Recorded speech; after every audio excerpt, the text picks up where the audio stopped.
Hey, it's RahiSaurus.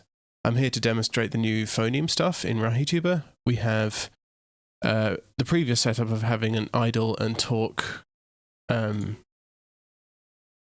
For some reason, it's not showing my cursor. There it is. Idle and talk sprite there.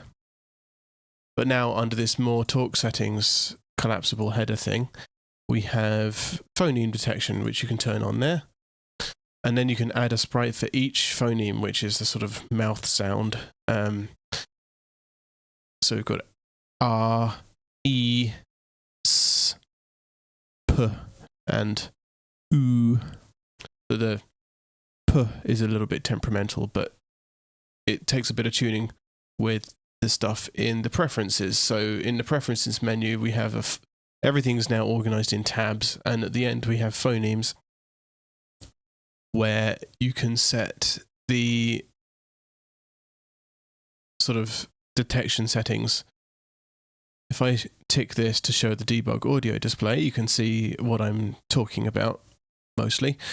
So the things you'll probably have to tweak for your own setup is the split values here. And those are the sort of the boundaries of the sort of red, blue, yellow, green boxes down here. And the way you want it split, essentially, I've got it in the tooltips as well as a reminder. But so the sub is the blue, and that needs to be highlighted. That should basically be raised when you're saying ooh. And you can see that when I did that, it was high up. It was higher than the other two. So ooh, and then if obviously I can move this up and down, and you want that split to be just above where that peak is in the waveform. Ooh.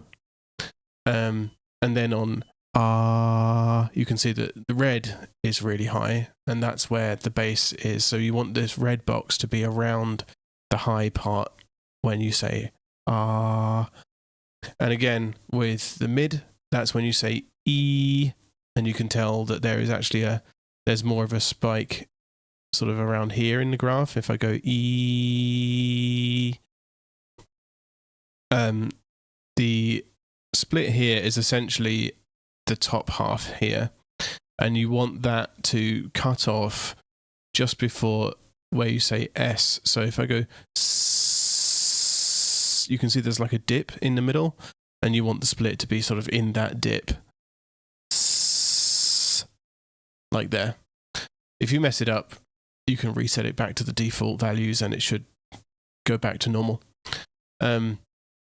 Then we have these sensitivities and confidence values. So for each phoneme sound, apart from R, because that's the default one, so all of these will just sort of affect how less likely it is to pick that.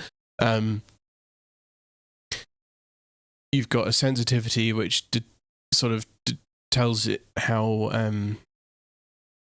much tolerance there is between the different frequencies it can pick for those. And then for confidence, it's how many frames a phoneme has to be present for before it will choose it as the displayed sprite.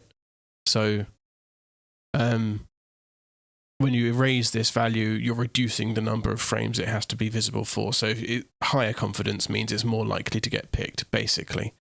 So yeah, that should be around 40 for P.